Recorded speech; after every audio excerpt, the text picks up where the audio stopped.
네.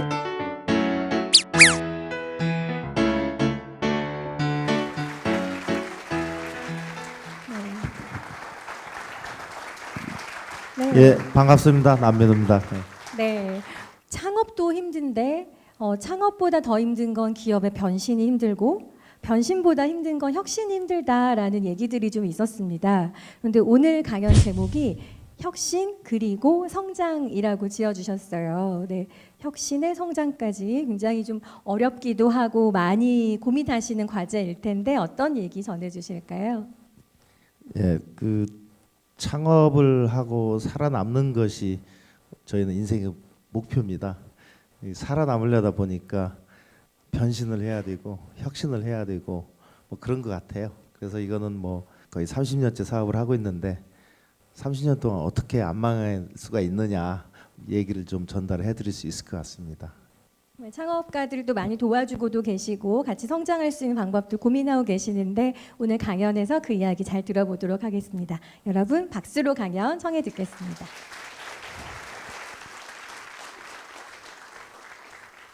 제가 강연 요청을 받고 어떤 얘기를 할까? 전 주로 이제 사전 오기에 그 제 사업 경험을 얘기를 했었는데요. 우리 임직원을 상대로 이제 이런 내용, 소통이나 혁신 이런 주제를 가지고 했었습니다. 외부 강연은 안 하고요. 우리 임직원들 상대로 제 생각을 전달하는 교육을 많이 했었는데 그 내용 중에 이 혁신 그리고 성장 이 내용을 다산이 살아남기 위해서 우리 임직원들이 가져야 될 자세, 생각 이런 것들이기 때문에 아마 조금은 여러분들한테 안 맞을 수도 있어요. 근데 다행히 이제 판교 지역에 사업하시는 분들이라고 해서 그래도 좀 비슷한 내용이 되지 않을까 이렇게 생각을 하고 시작을 하도록 하겠습니다. 그 혁신이라는 말은 뭐 여러분들이 흔히 들을 거라고 생각을 해요. 뭐 기업뿐만 아니라 정부도 혁신해야 한다고 생각하고 국가도 혁신해야 한다고 생각을 하니까요. 그래서 이 혁신이란 말을 굉장히 많은 분들이 사용을 하는데 정작 혁신되는 걸 본 적이 없죠. 그래서 오늘 주제는 왜 혁신이 이렇게 어려운가 거기에 대해서 한번 제 생각을 정리를 해봤고 그런 혁신이 이루어지기 위해서는 우리가 어떤 자세로 임해야 되는가 그런 내용을 좀 전달해 보도록 하겠습니다. 우선 이 혁신이란 말이 어디서 나왔는지 이 혁이 가죽 혁자라는 것은 여러분들도 다들 아실 거예요. 꽤 어울리는 그림이죠. 가죽을 딱 늘어놓고 이 혁자를 쓰면은 잘 어울리는 그림이 나옵니다. 근데 이게 벗긴 가죽이라는 게 어떤 가죽의 용도를 갖기 위해서는 이 무드질을 하고 가공을 하지 않습니까? 거기서 뭐 혁신이란 말이 나왔다는 설도 있는데요. 이 혁자 자체는 우선 우리 가죽에서 시작된 얘기인 것 같습니다. 그래서 우리가 혁신이라고 얘기를 할 때는 개혁이나 개선 뭐 이런 얘기도 많이 쓰고 영어로는 이노베이션이라는 말 많이 쓰죠. 그래서 그것들이 어디서 출발했는지 이렇게 저희가 조사를 해봤어요. 근데 일반적으로 혁신이라고 하면은 위에서 정의한 것처럼 묵은 풍속이나 관습, 조직, 방법 따위를 완전히 바꾸어 새롭게 한다. 이 새롭게 한다라는 데 방점을 둔 것 같습니다. 다 뜯어 고친다는 얘기죠. 근데 이게 뜯어 고치는 게 사실 굉장히 어렵죠. 쉽지 않죠. 그래서 개혁이란 말도 쓰고 개선이란 말도 쓰는데 저는 뭐 개인적으로 혁신이나 개혁은 뭐 크게 다른 얘기 같지 않다라고 생각을 합니다. 근데 다만 이제 개선은 이 혁신하거나 개혁을 하기가 다 뒤집어 엎는다는 뜻이니까 쉽지 않으니까 그나마 있는 데서 부족한 거, 잘못된 거, 나쁜 것을 조금 더 좋게 고쳐보자라는 의미에서 이 개선이라는 말을 쓰는 것 같아. 좀 그 뜻이 좀 약하지 않나 이렇게 생각합니다. 근데 사실은 실제 일을 해보면 개선도 어려워요. 이 개선이란 말 하나로 성공한 회사가 도요다라는 일본 자동차 회사죠. 가이젠 해가지고 그 일상적인 돌아가는 거에서 조그만 거 하나라도 끊임없이 개선을 해서 정말 그 세계 제1의 자동차 그 회사를 끌어가고 있는 도요다가 이 가이젠, 이 개선이라는 말을 좋아하죠. 어떻게 생각하면 사실은 현실적으로 가능한 거는 개선일지도 모른다는 생각을 저도 하고 있습니다. 사실 개혁이나 혁신은 정말 쉽지 않다.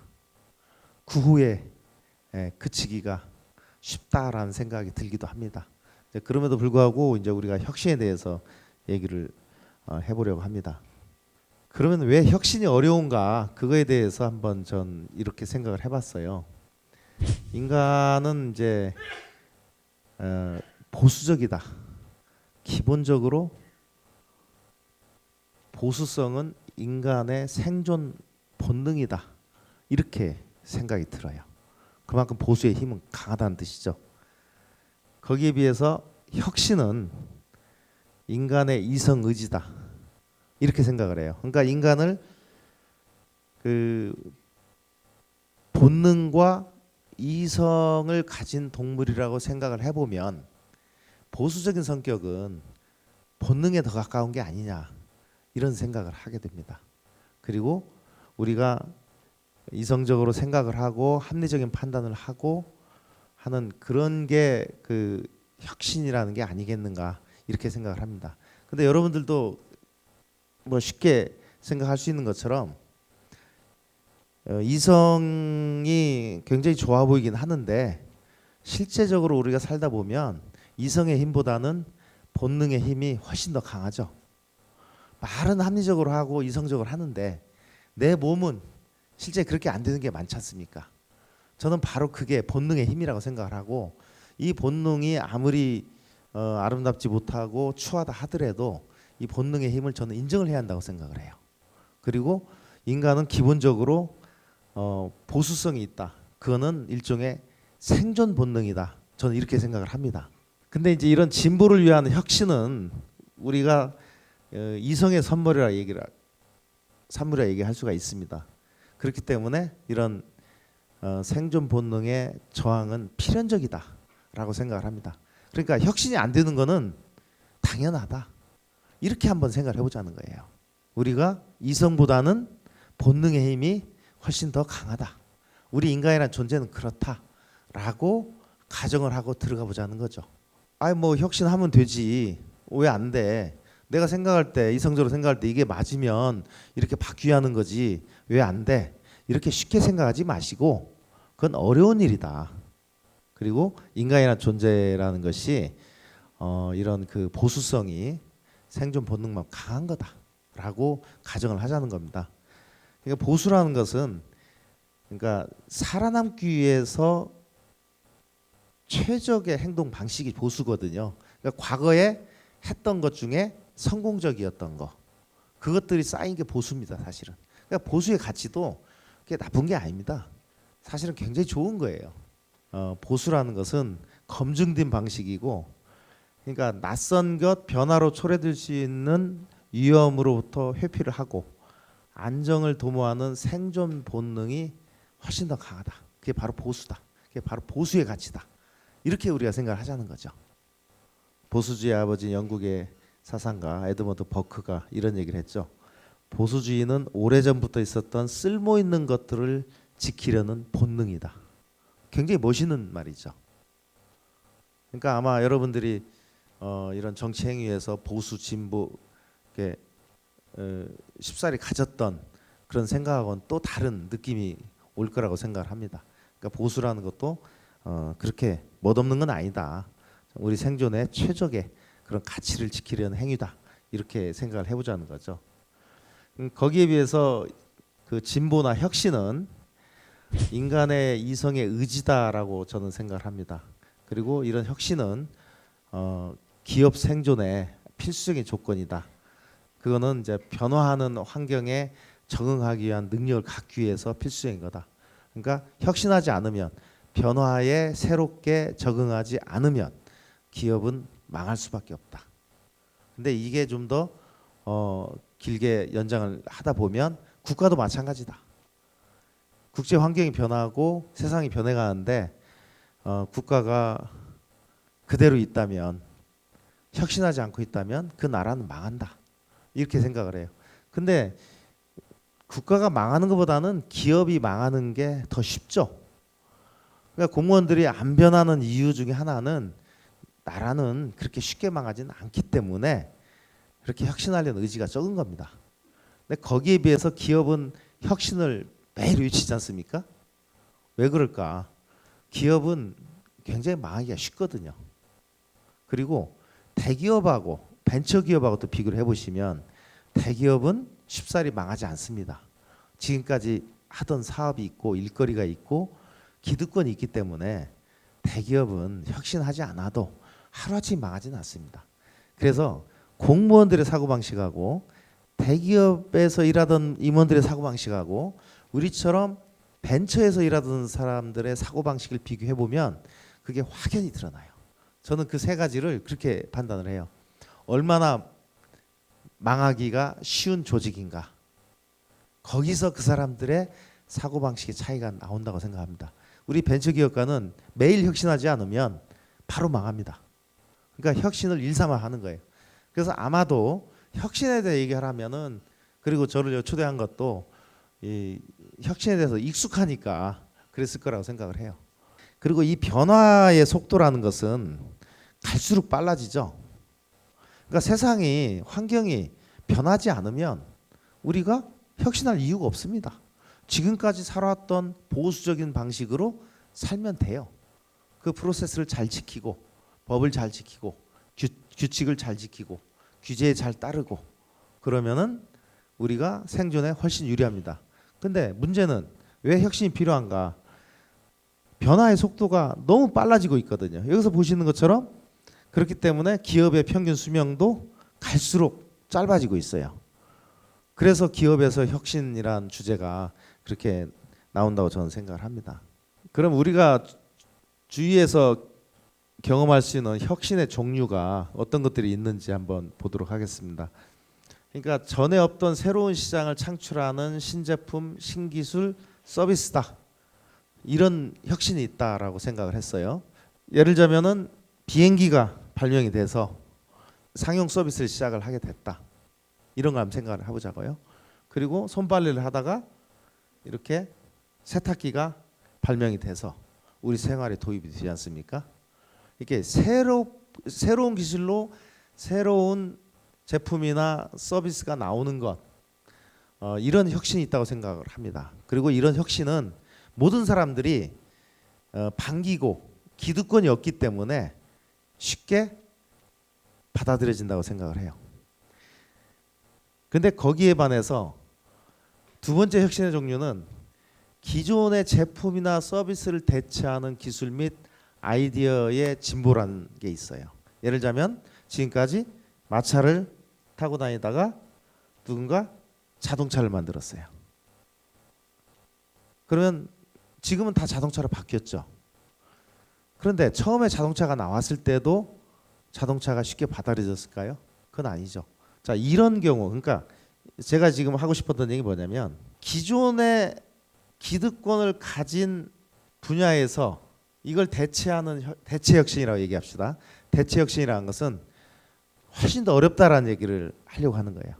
그런데 지금 우리가 직면하고 있는 혁신은 대부분 두 번째 케이스입니다. 이 이전에 산업혁명 이후에 몇 번의 그 2차 산업혁명, 3차 산업혁명, 4차 산업혁명 진행되어 오는 동안에는 초기에는 새로운 것들이 많은 혁신을 주도를 했어요. 그런데 지금 4차 산업혁명 시대에는 그걸 잘 들여다보시면 이미 다 있는데 그거를 더 좋게 하려는 혁신이라는 걸 알 수 있어요. 그렇지 않습니까? 사람 일하는 대신 뭐 로봇이 한다든가. 그러니까 그만큼 훨씬 더 어려워지는 겁니다, 이게. 근데 이런 대체 혁신과 신규 혁신이 두 개로 이제 나눠서 한번 들여다보면 이 대체 혁신이 왜 어려운가? 이거는 기존의 이해관계, 즉 기득권과 충돌이 불가피하기 때문에 그렇습니다. 지금 당장 우리 사회에서 일어나고 있는 예를 들어볼까요? 지금 뭐 그제 타다가 그게 혁신이냐 아니냐, 그것도 시비가 많죠. 그게 무슨 혁신이냐라고 비아냥거리는 사람도 있어요. 근데 그게 바로 혁신이다라고 얘기하는 사람도 있어요. 그럼 그 전에 대표적으로 우리가 인정하는 혁신이 뭐가 있을까를 생각을 해보면 예를 들면 우버, 에어비앤비 그런 것들이 혁신이었잖아요. 그 전으로 가면 또 아이폰을 만든 스마트폰의 혁신. 그게 지금 우리가 우리 세대에서 겪었던 인정받는 혁신의 사례잖아요. 그러면 그 관점에서 한번 쳐다보자는 거죠. 타다라는 유사 택시 서비스가 굴러가고 있는데 거기에 대해서 의견이 지금 대립돼 있지 않습니까? 그게 과연 혁신이 아니냐. 그리고 지금 얘기한 요게 적나라하게 드러나고 있죠. 기존의 택시업자들 어떻게 할 거냐. 저는 개인적으로 타다를 좋아하는 사람이 많다면 저는 혁신이라고 생각을 해요. 그러니까 이게 기술이 혁신적이냐 서비스 아이디어가 혁신적이냐 이걸 따지기 전에 저는 시장주의자이기 때문에 시장의 공급자와 수요자 입장에서 봤을 때 시장의 플레이어들이 그 고객이 즉 수요자가 야 그거 혁신적이야 좋아 나 그거 이용하고 싶어 라고 생각하면 저는 그건 혁신이라고 생각합니다. 지금 굉장히 많은 사람들이 타다를 불법화시킨다고 하니까 화가 나가지고 이거 저 해달라고 지금 청와대 청원까지 넣고 있잖아요. 저는 그런 것들이 혁신의 증거라고 생각을 해요. 그러니까 저도 택시를 타보지만 이런 거지 않습니까? 뭐 불친절하다, 뭐 가격이 높다, 어쩌다, 뭐 이런 걸 떠나서 가장 핵심적인 건 이런 것 같아요. 내가 강남역에서 특정 시간대 택시를 잡으려는데 1시간, 2시간 잡히질 않아요. 그럼 그 서비스가 실종된 거죠. 근데 그 문제를 해결하지 못해요. 그리고 내가 요 앞에서 요 앞에 가려고 택시를 부르면 안 와요. 돈이 안 되니까. 이거는 수요자 관점이 아니잖아요. 공급자 관점이잖아요. 그래서 불편해. 화가 나. 근데 타다는 와줘. 한 50% 더 낸다 하더라도 난 상관없어. 서비스가 필요하니까. 이런 관점에서 생각해 보자는 거죠. 그러니까 수요자가 필요로 하는 거면 저는 무조건 혁신이라고 생각을 해요. 그 사회에 전체는 아니더라도 일부만이라도 그걸 반기는 사람이 있으면 그거는 혁신이라고 우리가 봐야 한다라고 생각을 합니다. 뭔가 누군가 새로운 혁신을 했고 그게 시장에서 환영받고 있다면 그건 우리가 혁신으로 봐야 되고 그거를 극대화시켜야 나가 된다고 생각을 합니다. 물론 다른 나라도 우버가 불법화된 나라가 우리나라만 있는 건 아니에요. 다른 나라도 많이 있습니다. 그러니까 전 세계적으로 뭐 에어비앤비나 우버가 받아들여지는 서비스는 아닙니다. 그게 논란이 있어요. 기득권이 공고한 나라일수록 그런 혁신적인 서비스를 막습니다. 그럼 우리나라는 어느 단계에 있는가 이걸 객관적으로 한번 생각을 해보자는 거죠. 자, 대체 혁신은 기본적으로 이런 이해관계, 기득권과의 충돌 이것 때문에 힘들다는 거죠. 그리고 그거를 혁신을 일어나게 하려면 그걸 풀어줘야 한다는 거죠. 누군가. 그게 이제 저는 정부가 해야 할 일이라고 생각을 하고 권력자들이 해야 할 일이라고 생각을 합니다. 신규 혁신이라고 해서 걸림돌이 없느냐 그건 아니라고 봐요.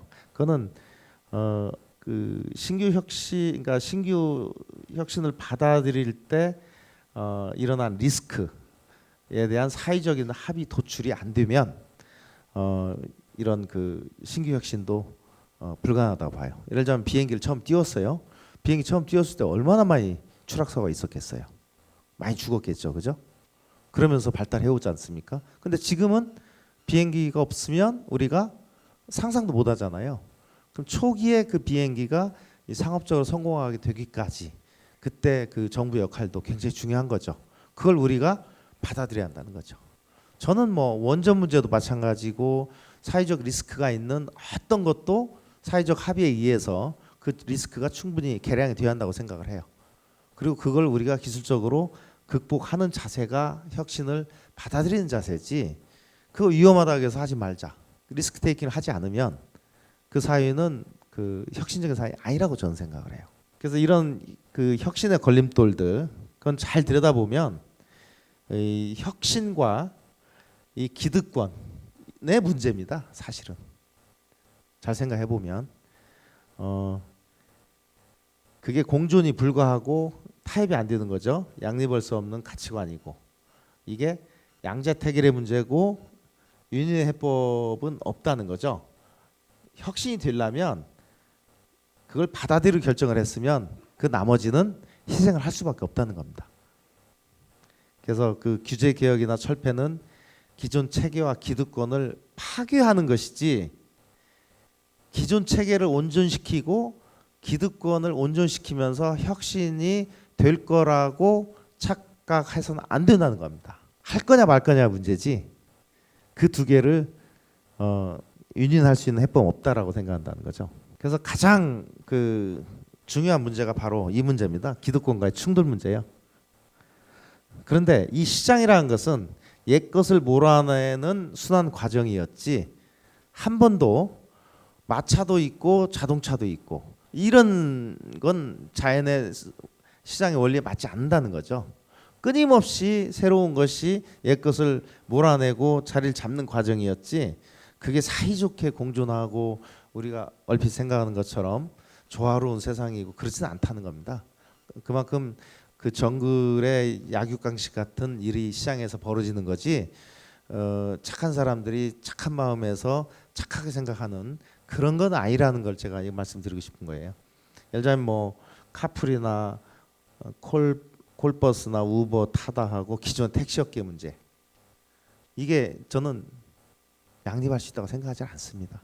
누군가가 위너가 되는 과정이지. 그 인터넷 전문은행과 오프라인 은행도 마찬가지고요. 편의점과 약국의 문제, 아마존과 기존의 오프라인 유통업계의 문제. 지금은 혼재돼 있지만 결국은 어느 한 방향으로 바뀌어간다는 거죠. 그 밑에 보면은 그 하버드 비즈니스 리뷰에 이노베이션이 없으면 10년 내 기존 은행의 92%는 도태될 것이다. 그리고 그 은행의 경쟁자는 기존 은행이 아니라 구글, 페이스북, 애플 등 혁신적인 IT 기업들이다. 이런 얘기를 하고 있어요. 이게 뭐 10년 내 정말 그렇게 될지는 모르겠지만 저는 이 말이 맞을 거라고 생각을 해요. 그러니까 세상은 바뀐다는 거죠. 과거에 은행이 없던 시절에 우리가 산 적도 있잖아요. 근데 은행이 굉장히 많은 역할을 했죠. 근데 그 은행도 사라지고 또 다른 IT 공룡들이 나와서 그 은행의 역할을 대신할 거라는 겁니다. 이 적기조례는 뭐 우리가 혁신과 그 기득권의 문제를 다룰 때 항상 그 나오는 얘기죠. 그 영국이 산업혁명을 주도한 나라고 이 혁신을 주도해온 나라라는 것은 익히 알고 있죠, 여러분들도. 근데 아이러니하게 그 영국이 이런 규제를 통해서 잘못 대처를 해서 자동차 산업의 그 주도권을 독일과 미국에 빼앗기는 그런 그 사례가 바로 적기조례입니다. 여러분들 잘 아시겠지만 처음에 이제 호사가들이 이런 자동차를 끌고 나왔을 때 얼마나 황당한 일이 많이 있겠어요. 막 폭주하다 들이받기도 하고 사고도 많이 나고 뭐 불안했겠죠, 모든 사람들이. 그러니까 이제 이거 규제를 하자. 그래서 뭐 최고 속도도 제한을 하고 위험하니까 앞뒤에 빨간 깃발 든 사람 세워서 운전해라. 지금 우리나라 정부가 하는 얘기하고 좀 비슷하다는 생각이 안 드세요? 타다를 허용하는데 뭐 하라 그랬죠? 택시 면허 사라. 그다음에 이거를 하는데 뭐 저걸 해라. 뭐 이런 진입 비용 뭐 그거부터 해가지고 그게 페어한 거다. 저는 뭐 그분들 논리가 틀리지 않다고 생각을 해요. 틀리지는 않습니다. 지금 이 주장을 한 사람들이 바보들 아냐 이렇게 생각하죠. 근데 저는 그렇게 생각하지 않아요. 굉장히 합리적인 규제라고 생각을 해요. 합리적인 규제입니다. 그리고 지금 우리가 새로운 어떤 서비스가 도입될 때 기득권 업체들이 항의를 하니까 그걸 조정하면서 나오는 안들 있잖아요. 그게 저는 이거 비슷하다고 생각을 해요. 합리적인 안들이잖아요. 페어하잖아요. 그게 공정한 거죠. 근데 시장에서 혁신은 저는 전혀 공정하지 않다. 그리고 평화적이지도 않고 파괴적이다. 그 얘기를 하고 싶은 거예요. 지금 혁신에 대해서 얘기하시는 분들이 그런 기존 관념들이 선입견들이 잘못되어 있다라고 저는 얘기를 하고 싶은 거예요. 난 그분들의 생각이 틀렸다고 비판하고 싶지는 않아요. 굉장히 합리적이에요. 공정해요. 그리고 일견 맞다고 생각해요. 근데 결과는 혁신을 가로막는 행위입니다. 그게. 혁신은 좀 더 동물적이고 본능적이고 적나라한 모습으로 전개가 된다는 거죠. 그런 그 면을 우리가 잊어서는 안 된다는 말씀을 드리고 싶은 겁니다. 그나마 좀 다행인 거는 저는 IT 다음에 BT, 바이오 헬스가 오고 있지 않습니까? 거대한 쓰나미가 몰려오고 있고 거기에 사업 기회가 많이 있다고 생각을 해요. 우리가 IT는 중국에 다 뺏겼지만 바이오, BT 쪽은 중국보다 앞서갈 수도 있다. 그러니까 빨리 가야 한다 생각하는데 다행히 우리나라에서도 공부 잘하는 분들이 의사 선생님이 다 됐어요. 그래서 이제 다시 그 의사들의 엉덩이를 자꾸 이렇게 때려줘 가지고 나가서 창업을 하게. 바이오 헬스. 그러니까 아까 그 원격 진료 그 사람들이 의사 입장인 상태에서 원격 진료 하자고 아무리 떠들어봐야 안 돼요. 그러지 말고 너들이 이걸 가지고 그러니까 우리나라가 의사가 사업이 아니잖아요. 정부가 이렇게 컨트롤하는 저거잖아요. 그러니까 영리 병원도 허용이 안 돼 있고 법적으로 영리 행위 자체 사실은 그 사람들도 돈 버는 행위를 하고 있는데 돈을 받잖아요. 근데 그 사람들은 영리 행위가 아니라고 그래요. 난 그것도 참 이상해요. 우리나라 법률 시장이 그렇고 교육 시장이 그렇고 그 의료 시장이 그래요. 얼마나 유선적이냐면 정부가 통제를 하면서 그거는 국민을 위해서 봉사를 하는 거지 사업이 아니다. 너희는 장사치가 아니다 이렇게 얘기를 해요. 그럼 저는 뭐라고 얘기하냐면 그럼 돈을 받지 말아라. 그럼 내가 당신 말 인정해 주겠다. 그럼 돈은 또 받잖아요. 근데 그거를 의사나 변호사가 마음대로 받게 하는 건 아니고 정부가 개입을 하는 거죠. 그래서 적정한 보수 대가를 정부가 정해주고 시장의 원리가 아니고 정부가 정해주고 굴러가게 하는 거죠. 그러니까 그거는 영리 시장이 아니고 봉사하는 거다. 뭐 그런 논리로 저는 이해를 하고 있어요. 뭐 말이 안 된다고는 생각하지 않습니다. 그런데 그런 상황에서 이런 것들을 혁신하자고 하면 안 되지만 다 반대하죠. 내 밥그릇 뺏기는 건데. 그러지 말고 너희들이 이 규제하려는 그거를 가지고 사업을 해라 하면 이 사람들이 반대할 이유가 없잖아요. 그죠? 그걸로 돈을 벌 수 있다면 자기 밥그릇 뺏기는 게 아니라 자기 밥그릇 키우는 일이잖아요. 저는 좀 이런 창의적인 접근을 해야 한다고 생각을 하고 있어요. 아까 그 정부 3.0 데이터 관련 규제도 그렇고 원격 의료 규제도 그렇고 방법이 없는 건 아니에요. 그 기득권자들의 이해가 혁신에 의한 그 이해하고 일치하게 만들어주면 혁신이 일어날 수 있습니다.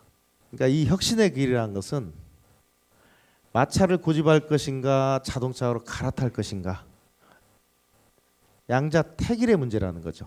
그래서 어느 선택이 소비자 국민에게 유익한 방향이고 더 많은 부가가치를 창출할 수 있는 방향이냐 이거를 따져보고 선택해야 될 문제지 이게 타협의 문제가 아니라는 말씀을 드리고 싶다는 겁니다. 그러니까 제가 왜 이런 얘기를 좀 이렇게 강하게 얘기를 하냐면 이 사람들은 대개 자기가 공정하고 합리적이라는 것을 얘기하고 싶어요. 그리고 나하고 생각이 비슷한 사람들은 공정하고 합리적이라고 얘기를 해요. 정치적 입장도 마찬가지예요. 근데 나하고 생각이 다른 사람들은 비합리적이고 무식하다고 생각을 해요. 그죠? 한번 생각해 보세요. 인간은 누구나 그렇습니다. 저도 그렇게 생각하고요. 여러분들 그렇게 생각을 해요. 생각하는 수준은 다 다를 수 있겠지만 근본적으로 그렇게 생각을 합니다. 그러면 내가 생각하는 게 옳다. 그러면 저 사람이 나하고 다른 생각 갖고 있지만 저 사람이 생각한 것도 옳다라고 일단은 인정을 하고 들어가야 하잖아요. 근데 우리 사회는 그렇지 않잖아요. 한번 정해지면 네 편 내 편 갈라져 가지고 타협이 안 되지 않습니까? 저는 그 얘기를 하고 싶은 거예요. 자, 그러면 이제 그 국가 단위에서 혁신이라는 것은 사실 어려운 얘기입니다. 그래서 뭐 우리가 그렇게 쉽게 얘기할 수 있는 건 아닌 것 같고요. 이 얘기가 또 복잡하고 그렇지만 이제 우리 기업 단위에서 혁신이라는 것은 그보다 훨씬 쉬워요. 그래서 어떤 혁신 사례가 있는지를 제가 몇 개 성공한 혁신 사례들을 좀 가져와 봤습니다. 그러니까 우선 제품 혁신 사례가 있고요. 서비스 혁신 사례가 있고 프로세스 혁신 사례가 있고 경영 혁신 사례가 있고 이 네 가지를 제가 가져와 봤어요. 영국의 그 다이슨이라는 그 가전업체를 아시죠? 정말 이분들은 항상 혁신적인 제품을 만들려고 노력을 하는 것 같아요. 그리고 성공을 하고 있고요. 저는 뭐 머리를 말려본 적이 없어서 잘 못 느끼는데 머리 말리는 그 헤어드라이기 그게 우리나라 것도 뭐 유닉스란 게 있고 한 4, 5만 원이면 사더라고요. 뭐 중국산 더 싸겠죠. 근데 이 사람들이 만든 헤어드라이 보니까 정말 요만해요. 너무 작고 굉장히 바람도 강한데 가격은 한 10배쯤 비싸더라고요. 근데 많은 여성분들이 50만 원 주더라도 그걸 하나 갖고 싶어 하더라고요. 그리고 작기 때문에 여행 갈 때 들고 다니기도 편하고 그 여자분들은 헤어드라이를 꼭 들고 다니는 것 같아요. 저는 안 들고 다녀서 잘 모르겠는데 그렇게 작고 좋은 다이슨 헤어드라이를 갖는 거를 굉장히 좋아하더라고요. 그 헤어드라이기는 보통 다른 거보다 10배 가격인데 그렇게 잘 팔리더라고요. 그리고 그게 이제 날개 없는 이 선풍기의 혁신 여기서부터 시작이 됐던 거죠. 그리고 뭐 먼지 봉투 없는 청소기 이런 것들이 다이슨이 우리한테 보여준 혁신 사례죠. 중국에서는 샤오미가 이런 혁신을 제품 혁신을 지속하면서 대기업으로 커나가고 있죠. 서비스 혁신 사례는 미국의 그 넷플릭스를 제가 예를 들어봤습니다. 사실은 넷플릭스는 제가 사업하던 세대에서 컸던 회사이기 때문에 저도 주목을 많이 하고 있었어요. 그러니까 옛날에 우리가 DVD 테이프 처음에 빌려다 봤죠. 그러다가 이제 DVD를 빌려다 보고 넷플릭스가 그게 시작을 한 회사입니다. 저도 이제 인터넷 사업을 하다 보니까 야 저거는 한번 해볼 만하다 해서 저도 이 사업을 해볼까 말까 생각을 했었어요. 그러니까 테이프나 DVD 대여하는 게 얼마나 어려워요. 배달해 줘야 되고 회수해야 되고 또 가게를 가야 되고. 근데 인터넷이 빠르게 연결이 되니까 서버에서 다운로드 해주면 되는 방식으로 하면은 돈이 되겠다라고 저도 굉장히 심각하게 이 서비스 모델을 생각해 본 적은 있었는데 역시 저는 실행력이 이분들만큼 안 돼가지고 생각만 해보다가 해볼까? 그 말 되는데 그렇게 하다 저는 뭐 이렇게 안 됐고 넷플릭스는 단순히 처음에는 DVD 대여업을 대체한다고 생각했는데 지금 그게 아니잖아요. 그걸 대체한 걸 뛰어넘어서 컨텐츠 시장을 다 장악을 했잖아요. 그죠? 이 비슷한 사례가 이 아마존도 마찬가지죠. 아마존도 처음에는 온라인에서 책 장사하는 거 있잖아요. 그죠? 그 뭐 돈도 잘 못 벌었어요. 근데 그걸로 시작해서 책뿐만 아니라 온라인의 쇼핑을 확대하다가 지금은 모든 쇼핑을 다 장악을 했죠. 그러니까 이렇게 혁신이라는 것은 처음에 아이디어 하나는 어떻게 보면 보잘것없어요. 근데 실행하다 보니까 이게 판이 달라지는 거예요. 판이.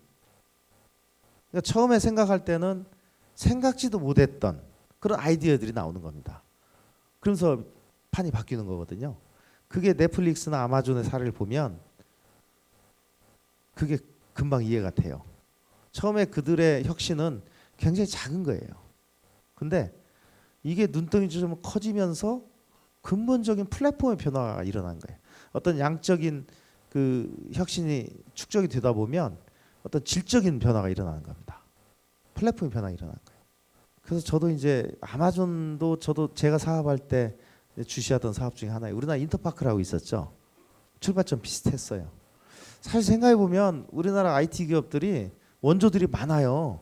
그 유튜브가 지금 대세잖아요.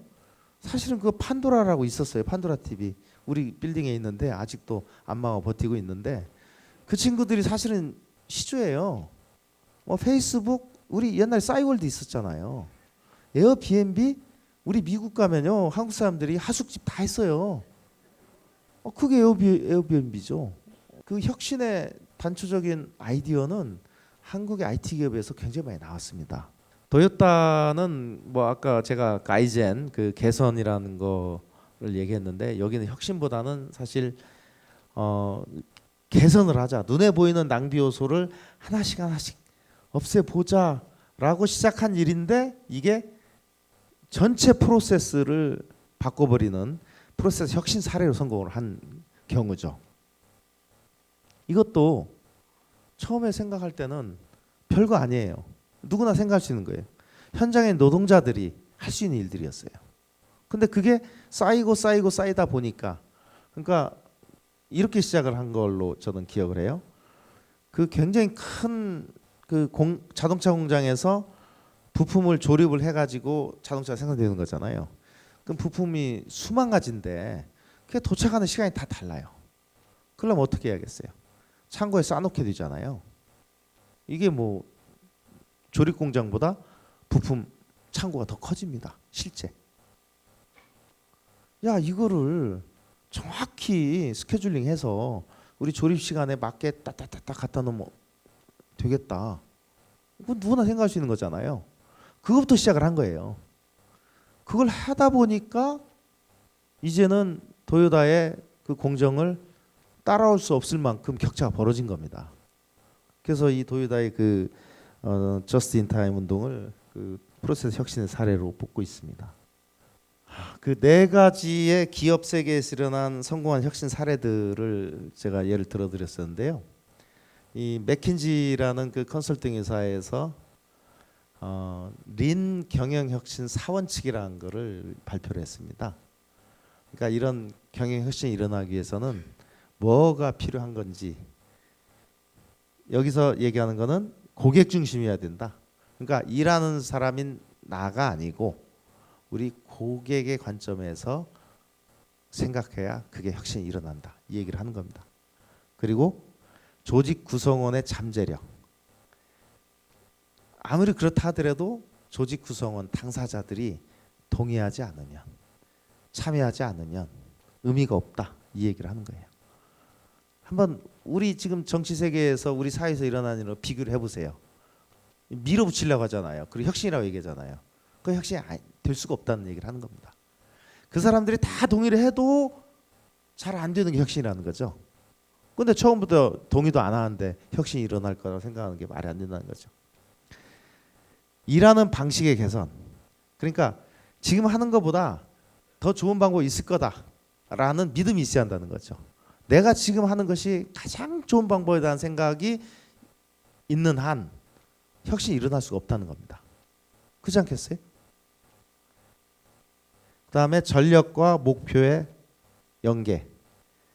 이게 일치하지 않으면, 그러니까 어떻게 보면 이해관계가 일치하지 않으면 내가 이걸 함으로써 달성되는 그 목표, 그 다음에 그거를 달성하기 위한 전략, 이게 일치하지 않으면 혹은 구성원의 이해관계 일치하지 않으면 혁신은 일어나기 힘들다는 거예요.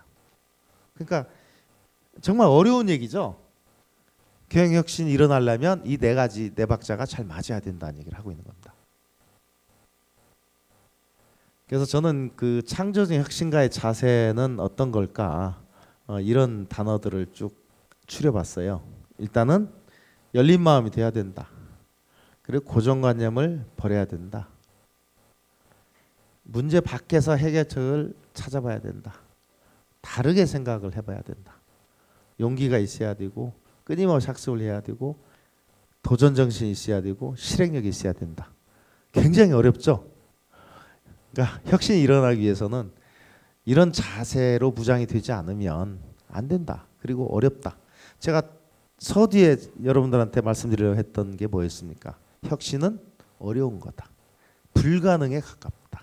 그렇게 시작을 해야 겨우 성공할동 말동한 게 혁신이다. 그 말씀 드리려고 했잖아요. 근데 성공한 사례를 보여드렸고, 그리고 어떤 자세일 때 혁신이 일어날 수 있을까? 이런 자세, 과연 여러분들이 그런 자세인가? 내가 그런 자세인가? 한 번쯤 생각을 해보자는 거죠. 이게 보통 어려운 일이 아닌 거죠. 뭐 이 정도 저는 사업가가 이 정도의 품성을 다 갖고 있다면 저는 거의 뭐 도인이나 성인에 가까운 경지라고 생각을 해요. 그래서 결론적으로 제가 말씀드리고 싶은 거는 혁신이란 게 뭐냐? 한마디로 제가 말씀드리면 혁신은 낡은 가죽옷을 좋아 보이는 새 가죽옷으로 바꿔 입는 행위가 아니다. 아니다. 혁신은 새 살이 돋아나도록 낡은 가죽을 벗겨내는 거다. 한마디로 피가 철철 흐르는 행위다. 가죽옷을 바꿔 입는 행위를 혁신으로 생각한다면 여러분은 혁신은 꿈도 꾸지 말라는 얘기입니다. 저는 정부 당국자한테도 하고 싶은 얘기예요. 너무 쉽게 혁신을 얘기하고 혁신에 대해서 얘기를 하는데 절대 그게 아니다. 혁신이라는 것은 가죽을 바꿔 입기 행위가 아니고 낡은 가죽을 피가 철철 나게 깎아내리는 행위다. 그래야 새살이 돋아난다. 그게 바로 혁신에 대한 정의다 라고 저는 주장하고 싶어서 지금까지 얘기를 한 겁니다. 사실 이거 우리 직원들, 임원들한테 제가 세게 얘기한 거예요. 여러분들이 혁신을 생각한다면, 나랑 같이 혁신하고 싶다면은 이 정도의 마음 자세를 가지고 임하자. 이렇게 제가 메시지를 줬던 내용입니다. 그래서 이 혁신을 우리가 게을리한다는 것은 정체가 아닌 도태당한다는 의미다. 죽기 싫으면, 생존하고 싶으면 혁신을 하자라고 제가 우리 임직원들을 선동을 했어요. 그래도 참 잘 안 돼요. 굉장히 힘든 얘기입니다. 이 혁신이라는 건 정말 어려운 일인데 그래도 우리가 생존하기 위해서는, 도태당하지 않기 위해서는 반드시 이루어내야 되는 거다. 이 기업 단위에서는 필수적인 요소다라고 저는 주장을 합니다. 지금까지 경청해 주셔서 감사합니다.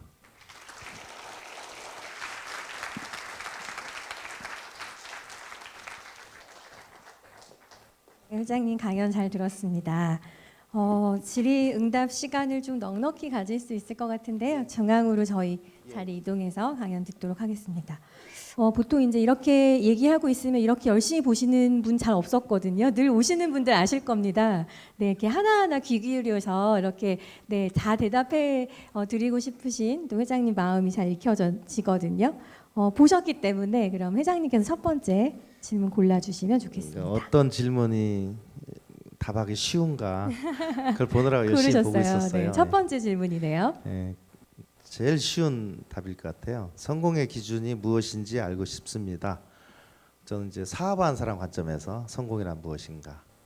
저는 살아남는 것, 망하지 않는 것, 큰 돈을 버는 것도 아니고 회사 커지는 것도 아니고 내가 하고 싶은 일을 계속 할 수 있는 것, 즉 생존하는 거죠. 그게 저는 성공의 기준이라고 생각합니다. 네, 이건 제가 선물, 질문 챙기겠습니다. 선물 드리는 네. 겁니까? 네. 버티는 정신, 제가 아나운서 출신이니까 앞에 글자 하나 빼고 네, 많이 돌아다니는 얘기 중에 네, 열심히 버티는 정신으로 말씀해 주셨습니다. 네, 빨간색 종이 골라주셨네요. 직원들이 갖췄으면 하고 가장 바라는 덕목은 무엇인가요? 우리 회사의 사원 비슷하게 벽에 이렇게 그 격언이 하나 있거든요. 하고자 하는 자는 방법을 찾는다입니다. 원래는 그게 서양의 명언인데요. 하고자 하는 자는 방법을 찾고 하기 싫어하는 자는 핑계를 찾는다 했어요.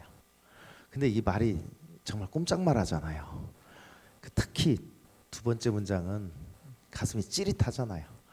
우리는 항상 그 합리화하고 생존 본능으로 남 탓하고 합리화하고 핑계대고 뭐 이게 본능이에요. 이것도 보수만큼. 그게 몸에 길들여져 있는데 하지 말라는 거 아닙니까? 그래서 그 너무 잔인해서 그 뒤는 빼고 그 앞에 것만 이제 쭉 걸어놨거든요. 근데 방법에다 대신 돋보기를 딱 이렇게 그림을 그려가지고 하고자 하는 자는 방법을 찾는다. 그러니까 저는 항상 그걸 물어봐요. 문제는 항상 생기잖아요. 살다 보면 문제가 생기고 사업하다 문제 생기고 문제가 생겼다고 질책을 하는 거는 바보라고 생각을 해요. 그러니까 비즈니스 is problem. 저는 그렇게 생각합니다. 왜 비지하냐? 그 프로블럼을 해결하기 위해서 비지한 거예요. 문제가 없으면 비즈니스 할 이유가 없잖아요. 그런데 문제가 생겼다고 질책을 하면 언제 문제 해결합니까? 문제를 어떻게 해결하냐 중요한 거잖아요. 그러면 문제가 뭐 왜 생겼고 내 책임이 아니고 뭐 쟤 때문에 그랬고 뭐 세계 경제가 안 좋아서 우리도 안 좋고 뭐 이런 핑계나 대고 이런 게 아니라 이 문제를 해결하려면 네가 생각하는 방법이 뭐냐? 응? 그걸 나 물어보거든요. 당신의 생각은 뭐냐? 당신의 방법은 뭐냐? 그게 뭐 돈을 풀자는 거냐? 뭐 기업인들의 사기를 올려주자는 거냐? 뭐 이런 얘기. 저는 그래서 그 자세, 능력보다 저는 사업하는 자세, 살아가는 자세가 훨씬 중요하다 생각하는데 그 자세 중에 가장 훌륭한 게 지금까지 제가 본 글 중에서는 하고자 하는 자는 방법을 찾는다. 그 얘기였습니다. 다산 네트워크스에 입사하려면 버티고 방법을 잘 찾아야 되네요. 방법 쓰면 돼요. 네, 그래서 이 질문으로 제가 한번 연결해 볼 텐데요. 기업의 혁신은 상부에서 하부까지 전달과 공유가 중요한 것 같습니다. 회장님께서 보실 때 이 공유에 팁이 있으시면 알려달라고 파란색 종이에 남겨주셨습니다. 조금 전에 말씀해주신 것처럼 방법을 찾는 과정에서 내 방법이 옳다라는 어떤 가치관에 좀 충돌이 생기는 경우들이 회의 시간에 비일비재하죠. 그래서 그런 부분들이 공유가 돼서 혁신에서 성장으로 연결시키시는 그런 과정에 대한 질문인 것 같습니다. 제 생각이 여러분 생각하고 같을 리가 없잖아요. 다르겠죠, 그죠? 그러면 오늘도 다르니까 이렇게 얘기를 하고 있겠죠. 그리고 생각거리를 찾겠죠. 저는 사람이 서로 다른 생각을 하는 거는 당연하다고 생각을 해요. 그걸 이상하다고 생각하지 말자는 거죠. 왜 그러냐면 내가 지금까지 살아오면서 내 머릿속에 있는 지식과 정보가 여러분하고 다르잖아요. 그리고 지금까지 내가 인생을 살아온 경험이 여러분하고 저하고 다르잖아요. 그리고 심지어 성격도 다르잖아요. 남자 여자도 호르몬 다르고 남자끼리도 호르몬이 다르고 성격도 다르잖아요. 그죠? 그러니까 당신과 내가 다른 생각을 하는 것은 당연하다고 생각을 해요. 아까 혁신이라는 것은 어렵다라고 얘기하는 것처럼 우리가 다른 생각하는 건 당연하다. 그러면 어떻게 해결할 것이냐? 그러면 역지사지를 해야 한다고 생각을 해요. 그리고 소통을 해야죠. 들어봐야죠. 왜 당신이 그렇게 생각하는지. 아, 그런 정보를 갖고 있구나. 그런 경험이 있구나. 우리는 다 직업병 환자라고 생각을 해요. 저는 기업가로서 편향된 생각을 할 수 있습니다. 제가 비판하는 정치가들은 공무원들은 그들의 직업병을 갖고 있을 거고요. 그거 인정하자는 거죠. 그걸 들어보고. 그래서 소통이 저는 제일 중요하다고 생각합니다. 소통을 잘하면 지금 얘기한 혁신도 좀 더 쉬워진다고 생각을 해요. 서로 이해가 되면 되잖아요. 그리고 이해관계가 뭔지 이해하면 되잖아요. 그 어떻게 대안을 줄 수 있는지 방법을 찾으면 되잖아요. 저는 그런 자세로 하면 혁신도 좀 더 쉬워지지 않겠는가 그렇게 생각을 합니다. 그 소통이 참 어렵습니다. 어렵죠. 정말 어렵습니다. 소통팀장이 저기 와 있습니다. 아, 네. 우리 회사에는 네. 소통만 전담하는 직제가 있어요. 아, 저분은 소통만 책임져요. 네. 위아래 옆에 다. 아, 그게 소통 사실 하나. 스타트업에서도 매우 중요하지 않습니까? 네, 거의 1인 1역이 아니라 1인 다역을 하는 그 그렇죠. 상업 비즈니스니까요. 네. 그러다 보면 네. 여러 가지 입장에 서기도 하고 또 그 많은 일들을 혼자 많이 해야 되기도 하고 그러다 보면 체력이 지치고 네 그러시다가 이제 많이 정책이나 부딪히게 되고 여러 가지 어려움이 많은데 그렇죠. 그 소통을 이제 스타트업에 약간 적용하려면 어떤 팁이 있을까요, 회장님? 그러니까 저희 같이 큰 회사는 소통팀장이란 직제를 만들어서 네. 당신은 이것만 생각해라. 혹은 혁신이 중요하다 생각하면 혁신팀장을 만들어서 당신은 혁신만 생각해라. 이렇게 막 괴롭히면 돼요. 근데 근데 내가 창업했는데 어떻게 그런 사람을 써요? 자기가 다 해야죠. 그러니까 초창기의 창업가는 소통팀장 역할도 하고 혁신팀장 역할도 하고 문제 해결사로도 해야 되고 다 해야죠. 그래서 창업가가 힘든 거죠. 1인 다역을 해야 하니까요. 그렇죠. 네. 아까 이제 슬라이드에서 보여주셨던 거 저도 사진을 찍어서 여쭤봐야지 하고 이제 이 타이밍인 것 같습니다. 아까 그 창조적 혁신가의 자세 얘기해 주시면서 몇 가지는 이제 파란색 그 상자 안에 넣으시고 몇 가지 두세 가지는 회색 상자에 넣으셨거든요. 그래서 고정관념 버리기, 다르게 생각하기, 문제 밖에서 해결책 찾기 이제 이거는 회색 상자에 넣으셨고 창조적 혁신가의 자세로 용기, 실행력, 학습하는 자세, 도전 정신, 열린 마음 이렇게 꼽아주셨어요. 근데 지금 말씀하신 걸 들어보면 그 학습이나 이런 것들은 창업에서 잘 하실 것 같은데 각자의 역할에서 열린 마음이 제일 어려운 것 같습니다. 네, 그 열린 마음을 계속 유지하려면 어떤 방법이 있을까요? 가슴을 열면 됩니다. 네, 그러니까 열린 마음을 갖는다는 게 일단 상대편을 존중해주고 내 의견만큼 저분의 의견도 중요하다라고 생각을 하면 적어도 무시하지는 않을 거 아니에요. 무시는 나중에 해도 돼요. 결국에는 보면 무시 당한 사람이 있습니다. 근데 처음부터 무시하지 말라 이거예요. 충분히 경청을 하고 저분도 나만큼 중요한 사람이라고 생각을 하고 그게 뭐 단순히 지위의 문제가 아니고 직위의 문제가 아니고 회사에서 역할의 문제가 아니고 그냥 우린 다 똑같다. 그러니까 제가 미국이나 일본에서 선진국에서 일을 해보고 우리나라 같은 후진국에 일을 해보지만 차이가 뭐냐면요. 정말 그 사람들 눈높이가 똑같아요. 사장은 사장으로 일이 있고 회장은 회장으로 일이 있고 팀장은 팀장으로 일이 있을 뿐이지 우리가 맡은 일의 역할만 다르지 너하고 나하고 위아래 관계가 없다라는 의식이 강합니다. 그러니까 소통이 잘 되는 것 같아요. 근데 우리나라는 계급 문화잖아요. 그러니까 하다못해 의전 여기 중요한 사람이 어디 앉아나 이거부터 생각하고 순서대로 앉는 거 뭐 연설하는 것도 순서 저는 정말 그걸 깨야 한다고 생각하는데 이런 그 지위 문화 신분 문화 이게 저는 굉장히 큰 걸림돌이라고 생각을 해요. 근데 정말로 제가 미국에도 회사가 있고 유럽에도 있고 일본에도 있지만 가보면 일본은 조금 좀 다르긴 한데 우리가 비슷하긴 한데 그런 미국이나 유럽 같은 데서는 정말 그런 지위의식이 없는 것 같아요. 근데 오히려 그 사람들이 상명하복은 더 확실합니다. 회장님께서는 부모님으로부터 어떤 가르침을 받으셨나요? 라고 여쭤보셨는데 여기에 제 질문을 덧붙이면 회장님 연배에 이렇게 열린 마음의 혁신을 얘기하실 수 있는 분이 또 흔하지 않거든요. 그래서 오늘 이렇게 강연에 모신 것도 있는데 어떤 가르침, 어떤 조언을 받으셨길래 지금 위치에 오르셨는지 좀 궁금해서 여쭤봅니다. 저는 시골의 빈농의 아들로 태어났는데요. 초등학교 5학년 말에 전학을 왔습니다. 타지로.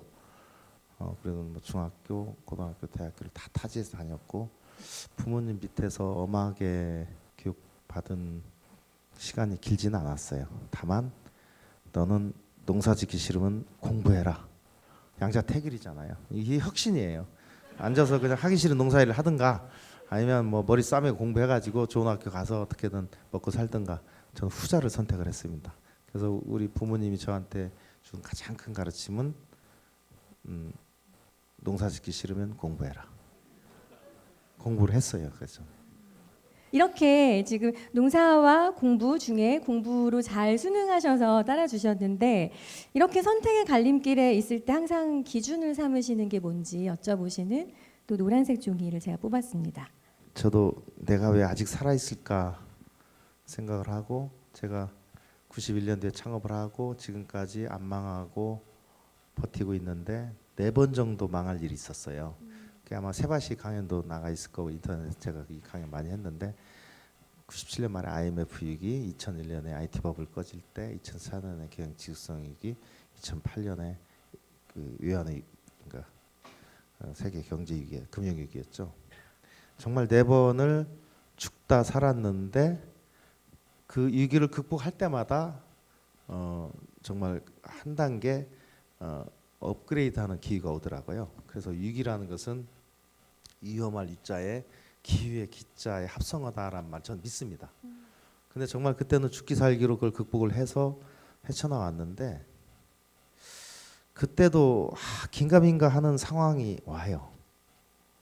예를 들자면 이걸 정말 다 인정하고 솔직하게 받아들이고 내가 졌다. 그리고 난 못났다. 난 이거밖에 안 된다. 이게 굉장히 힘든 얘기거든요. 인정한다는 게. 그리고 다시 시작하자. 이거를 저는 조금 솔직한 성격이어서 지금도 그렇지만 그걸 조금 잘했던 것 같아요. 근데 그때 분식을 하고 위장을 하고 아닌 것처럼 뭐 버티고 이러던 사람들은 많이 실패를 했던 것 같아요. 그래서 저는 정직해야 하는 거, 정직하고 솔직하게 인정하고 그 문제를 해결하려고 노력하는 거, 그게 저는 내 생존의 비결이 아닐까. 그러니까 정직하게 인정을 하고 그 문제를 해결하기 위해 총력을 다하는 거. 근데 문제가 없는 척하면 나 자신도 문제가 해결된 것처럼 착각을 하게 돼요. 근데 문제를 만천에 드러내고 내 치부를 다 드러내고 인정을 해야 내가 이거를 극복하기 위해서 죽기 살기 뛰는 것 같아요. 그게 제일 중요한 게 아니었을까 그렇게 생각을 합니다.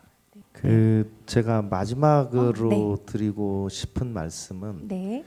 이제 제가 죽을 때가 다 됐는지 이렇게 관상을 보면 네. 말을 해보면 이 사람이 잘 될 것 같다. 이 사람은 힘들겠다라는 게 보여요. 네. 그러니까 뭔가 쉬운 거죠. 네. 그래서 이제 네. 드디어 하산을 해야겠다. 생각해 보세요. 뭐 정부가 하는 일마다 왜 저렇게 할까? 바보 같다라는 생각이 들고 스트레스 받고. 그다음에 저를 매일 창업가들이 찾아오거든요. 그러면 많은 어려운 얘기도 하고 저는 뭐 항상 만나주고 얘기를 합니다. 여러분들 중에서 혹시 좀 힘들다 싶으면 저를 찾아오시면 제가 뭐 점심을 한번 사든 아니면 한두 시간 이 차를 마시면서 얘기를 들어주고 얘기를 하는 걸 좋아해요. 저도 그러면서 배우는 거니까요. 근데 최근에 내 페북에다 그 얘기를 썼는데 이렇게 보니까 성공한 사람들은 근데 저도 이제 그게 뭘까? 관상일까? 말하는 걸까? 막 생각을 많이 하다가 생각을 정리를 해봤어요. 그랬더니 나온 결론이 역시 성공한 사람들은 살아남은 사람들은 세 가지가 있다. 그 세 가지가 열정이 있어요. 열정이 있습니다. 그리고 실행력이 있어요. 열정과 실행력이 있는 사람은요, 뭘 해도 살아남습니다. 그리고 어떤 걸로 시작을 했어도 바꿔가면서 살아남아요. 성공합니다.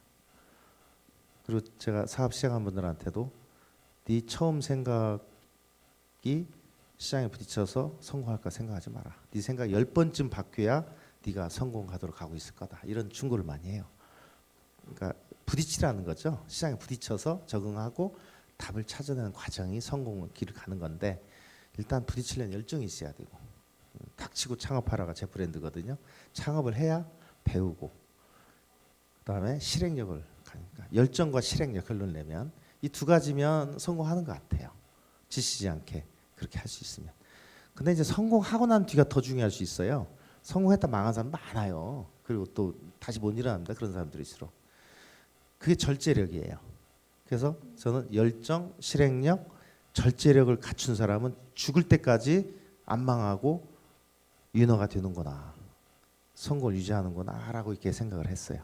그래서 제가 이걸 삼수라고 그랬습니다. 세 가지 지켜야 될 덕목이라고. 근데 이 친구는 진짜 안 될 것 같아. 정말 루저야. 뭘 해도 안 될 것 같은 사람들이 있어요. 네. 그분들은 보면 일단 어깨가 쥐쳐져 있고. 고집이 세요. 네. 고집 세시죠? 네. 고집이 세고 고집이 세요. 네. 그다음에 뭔 일을 하다 보면 얘기하는 거 보면 욕심이 많아요. 자기 혼자 다 먹으려고 그래. 나눠 먹을 줄 몰라. 욕심이 많아요. 고집이 세고 욕심이 많아요. 그다음에 자존심을 못 버려요. 자존심 세요. 이 세 가지는 꼭 버려야 사는 것 같아요. 그래서 저는 이걸 삼기라고 그랬어요. 삼수 삼기. 근데 굉장히 중요한 포인트가 뭐냐면 정작 본인은 그 고집이 내가 볼 땐 고집인데 다른 사람들이 볼 땐 고집인데 본인은 그걸 열정이라고 착각을 해요. 진짜입니다. 그리고 그 욕심을 부리는데 그러면 누가 너랑 같이 일하겠니? 그런 생각이 드는데 욕심이죠. 본인은 자기가 다 해야 한다고 생각을 해요. 본인의 실행력이라고 착각하는 거예요. 그거를. 그러니까 이게 최악의 조합입니다. 자기의 고집을 열정으로 착각을 하고 자기의 욕심을 실행력으로 착각한 사람은 안 되더라고요. 그리고 막 제가 성격이 좀 저거해서 대놓고 또 뭐라 그래요. 그럼 뭐 자존심이 세가지고 절대로 또 자존심을 진짜 못 버려요. 자존심이 강해요. 이 세 가지에 물들어 있는 사람은 저도 포기합니다. 그래서 제가 항상 이 얘기를 해요. 보니까 그렇더라. 그냥 아니 말고 내 생각이야. 그러고 이제 보내고 말아요. 마지막으로 제가 이 말씀을 드리고 싶었어요. 근데 이것도 제 생각이니까 이거 뭐 맞을 거라고 생각하지 마시고 여러분이 스스로 고민하고 제 얘기를 그냥 레퍼런스로만 들으세요. 열정, 실행력, 자제력 이렇게만 들으면 사실 많이 듣는 단어지만 이렇게 풀어주시니까 진짜 중요하구나라는 생각도 들고요. 그리고 회장님께서 말씀해주신 정직의 의미도 다시 한번 좀 생각을 해보게 됩니다. 그래서 성공한 기업가라는 그 타이틀이 어떻게 만들어졌는지를 오늘 강연에서 충분히 알 수 있었고요. 이제 올해가 2달 남았는데요. 이 2달 남은 기간 동안에 오늘 들은 강연이 약간의 내년을 계획하시는데 새로운 동기부여도 되셨으면 좋겠고 우리 회사를 돌아보는 그런 계기도 되셨으면 좋겠습니다. 오늘 멋진 강연과 또 질의응답까지 함께해 주신 남민우 회장님께 여러분 큰 박수 부탁드립니다. 긴 시간 경청해 주셔서 감사합니다. 감사합니다, 회장님. 네. 저희 수요 인문학 콘서트 함께해 주셔서 감사합니다.